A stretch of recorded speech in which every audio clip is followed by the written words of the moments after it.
यह कहानी शादीशुदा लोगों के लिए एक बड़ी सीख है। यह कहानी एक नए शादीशुदा जोड़े की है, जहां मनीष की शादी एक बहुत ही खूबसूरत लड़की से हो जाती है। शादी के बाद दोनों की जिंदगी बहुत प्यार से गुजर रही थी। मनीष अमीषा को बहुत चाहता था और उसकी खूबसूरती की हमेशा तारीफ किया करता था। लेकिन कुछ महीनों बाद अमीषा को चर्म रोग हो जाता है और धीरे धीरे उसकी खूबसूरती जाने लगती है।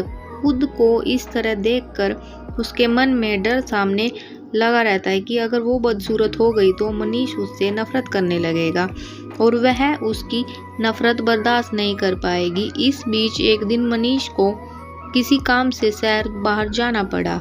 काम खत्म कर जब वह वापस लौट रहा था तभी उसका एक्सीडेंट हो जाता है। एक्सीडेंट में उसने अपनी दोनों आंखों को खो दिया है, लेकिन इसके बावजूद भी उन दोनों की जिंदगी सामान्य तरीके से आगे बढ़ी रही थी। समय गुजरता रहा और चर्म रोग के कारण लड़की ने अपनी खूबसूरती को पूरी तरह गंवा दिया था। वह खूब बदसूरत हो गई थी, लेकिन अंधे पति को इस बारे में कुछ भी नहीं पता था। लेकिन उसका उनके खुशहाल विवाहित जीवन पर कोई प्रभाव नहीं पड़ रहा था। मनीष उससे उसी तरह प्यार करता था। एक दिन अमीषा को मौत हो गई है। मनीष अब अकेला हो गया है। वह बहुत दुखी था। वह उस दिन शहर छोड़कर जाना चाहता था।